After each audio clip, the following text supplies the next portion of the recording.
I don't even need rice.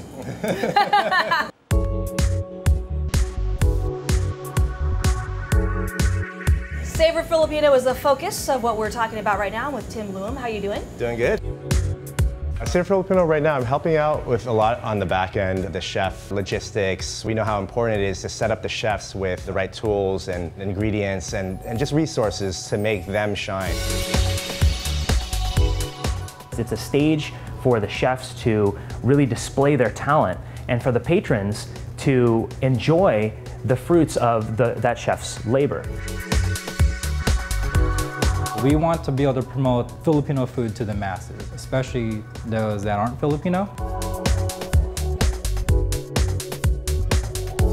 Nice to see you of the Attic restaurant in San Mateo, specializing mostly in Filipino cuisine. Yes, I'm a consulting chef at Attic restaurant in San Mateo. I've been cooking for 10 years. We do Pan-Asian food and a lot of modern Filipino cuisine. So I think my mom and my grandma were the biggest influences as far as the cuisine that I'm cooking now.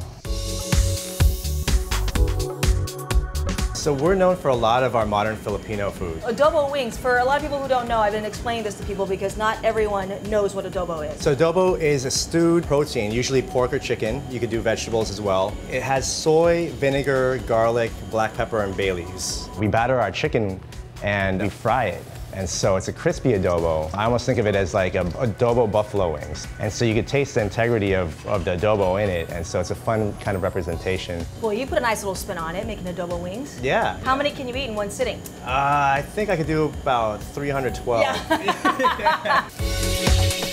One of my favorite dishes is the salpicao, which is kind of like a pica pica. So it's a great beer food that you snack on. It's a filet of beef with lots of garlic, and we have some nice crispy onion strings. I travel a lot in Southeast Asia, visit hawker stalls and street food stands, and a lot of people are kind of intimidated to eat in those places because, it can be a little bit sketchy or they don't want to risk getting sick. I love to eat in those because I get new ideas, and some of these hawkers and street cooks, they've been making these dishes, year after year after year, and they perfect, one dish.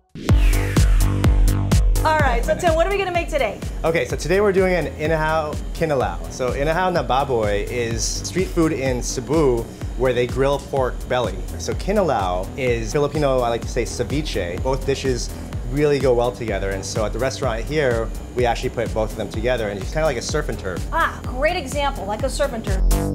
All right, so let's start with the butterfish. So this is nice and rich and fatty, and so that's why I like to use the shallots, the garlic, and some chilies. I like the chilies, I like a little kick. Flavor the ginger and shallots get into the marinade and start to seep into the butterfish. Now this is where we want to cook it. So we'll add the coconut vinegar. Marinate that, let that cook with some calamansi lime juice. Such a great citrus. So we have here our hand-harvested Philippine sea salt. Say that 10 times. Hand Hand-harvested Philippine sea salt. To add the coconut milk. It gives that creaminess and the sweetness because it's all about the balance of flavors. I could eat it right out of the bowl. My mouth's starting to water.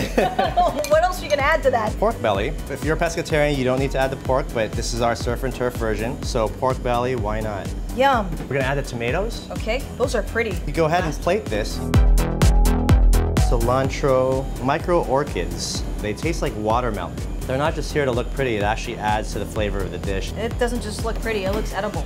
Can I eat one of these? Yeah. Just making sure I'm not using all your props. Ooh, it does taste like a watermelon.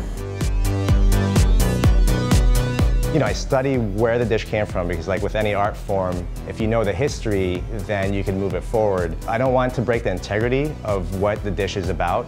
I'll use what I can find here locally and some of the imported goods, such as Filipino ingredients, to recreate a dish that is very close to what you'd try abroad, but using a lot of fresher ingredients. Inahaw Kinilaw, so basically it's almost like a ceviche type dish. Which is the kinilaw, and the Inahaw na baboy, which is the grilled pork. Well, the one thing that you said too is that it doesn't always have to be this rich, deep fried, heavy, fatty types of foods. I mean, you've really done something nice here. Right, everything here is fresh ingredients. Okay, so instead of using a fork, we're going to use these. Yeah, this is a pica pica, so it's fun to eat with beer or wine, and so it's great to just kind of pick at it. Well, you forgot to bring that here right now, so we'll have some of that afterward.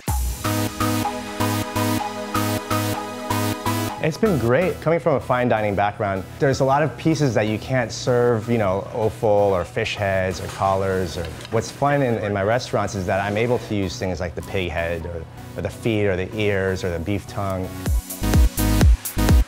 Every chef has a completely different influence. It's what they grew up with, it's who they were trained by, what their experiences are, how they've traveled, and their unique view on the cuisine and what they want to bring to it. And it's that diversity and that spectrum that exists in the cuisine today that we want to display at Savor Filipino.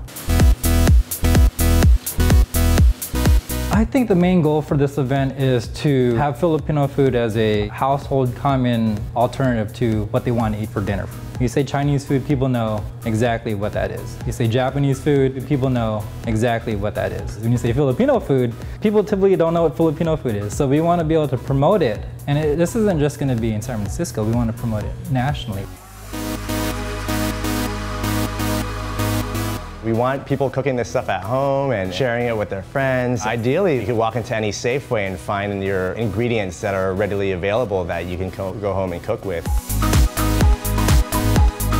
Tim of the Attic Restaurant in San Mateo, thank you very much. Thank you. Okay, do you have to get one of each in each bite? It would be great. I love it. Thank you. I don't even need rice. Thank you. Thank you.